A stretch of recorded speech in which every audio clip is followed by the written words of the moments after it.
And this guy, we put security bars on the doors after we got these pictures.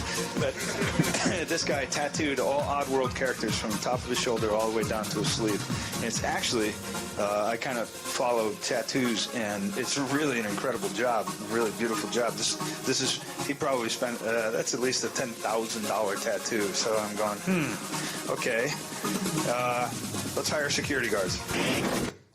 Lorne Lanning follows tattoos, right?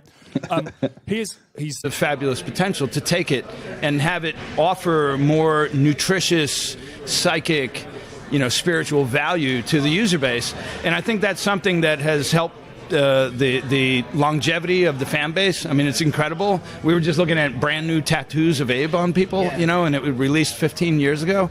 And I didn't expect that, nor did it just kept on coming. And we could find, wow, we're actually having influence.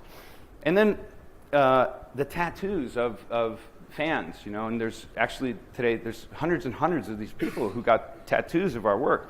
And I was like, wow, it's kind of, what happens if I sell it out, Are these guys going to be hunting me down at night?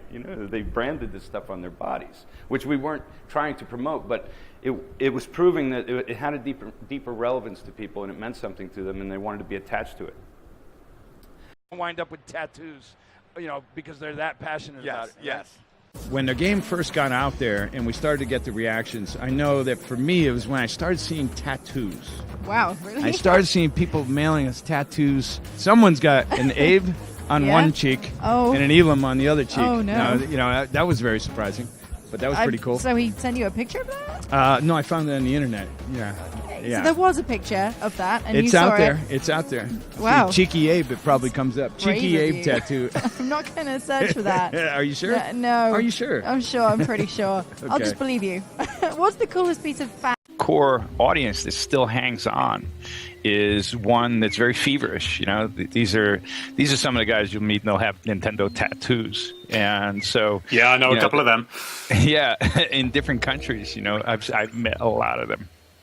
And so One of the things I was fascinated about was, what is it how do you create a brand that people felt this strongly about? That when I grew up, there was a lot of outlaw biker culture around me. There was a lot of women had Beatles lyrics tattooed on their arms, and I would see this deep passion for properties and creation that other people had made, that people were willing to make this type of a commitment to. And I was like, wow, how do you build something that people feel that strongly about?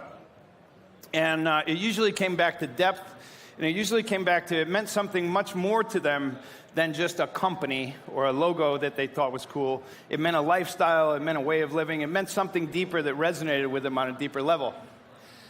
And we started shaping Oddworld that way, that we wanted you, the fans, to feel like how what I believe led to great IP, Star Trek, Star Wars, movies, Kubrick movies, things like this, where you feel that the creators have a lot more depth and research into that than you're able to discover. Game of Thrones. You guys watch Game of Thrones? Yeah. No. You don't watch Game of Thrones? It's sex and everything, man. Sex and dragons. It's like, you got to check it out. Yeah, it's pretty cool. So that depth we really wanted you to feel.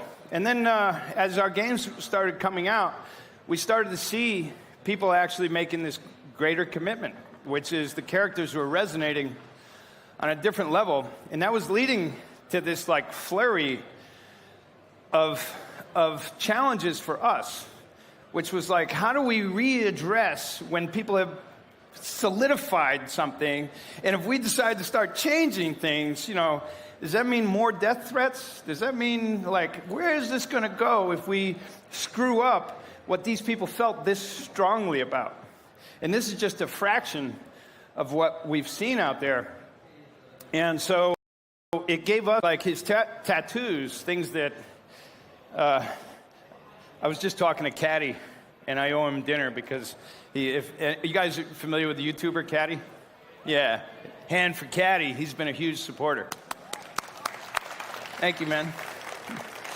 So he sent me pictures of the tattoo, and of course I didn't believe they were real because I thought he just drew them on there. It was messing with me like most people do.